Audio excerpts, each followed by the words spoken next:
अस्सलाम वालेकुम दोस्तों, क्या हाल चल है। एक और कमेंट है जी, मोहम्मद आसफ भाईजान, एयर सेल के बारे में कोई इन्फॉर्मेशन है? ओमान से कब शुरू होगी? भैया, एयर सेल की बात करने से पहले आपको बता दें कि कल आप वीडियो 14 फरवरी को देख रहे हैं। आज 14 फरवरी है। कल 13 को जो है ना, वर्जिन अटलांटिक एयरलाइन जो है उन्होंने पाकिस्तान से फ़्लाइट्स खाली वाली करने का ऐलान कर दिया।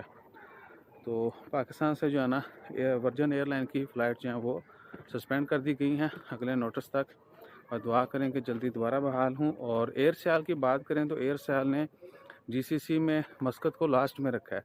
पहले वो यूएई और बाकी ममालिक के लिए शुरू करेंगे, यूएई, कतर, कुवैत वगैरह, और मस्कत जो है ना वो लास्ट में होगा।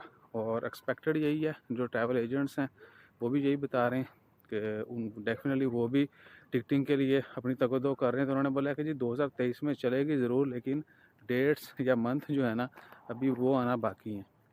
यानी कोई ना कोई उनको होप होगी कि 2023 में ही मस्कत से भी फ़्लाइट्स चलना शुरू हो जाएंगी। लेकिन पहला जो है ना उनका गल्फ़ में यूएई है, यूएई के बाद कतर आएगा, सऊदी अरेबिया हो सकता है, उसके बाद जो है ना मस्कत आएगा।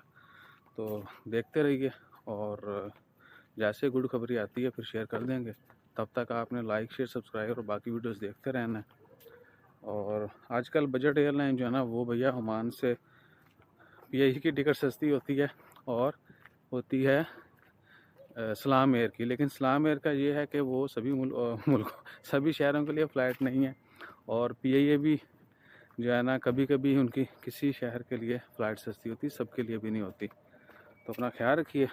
बाकी को पैकेज वगैरह आते हैं तो हम अनाउंस करते रहते हैं। अनाउंस मतलब इन्फॉर्मेशन शेयर करते रहते हैं कि कौन सी एयरलाइन क्या पैकेज दे रही है और टिकट रेट्स वगैरह जो हैं वो क्या चल रहे हैं। तो अपना ख्याल रखिए, दुआ में याद रखिए। जज़ाकल्लाह, अल्लाह हाफ़िज़।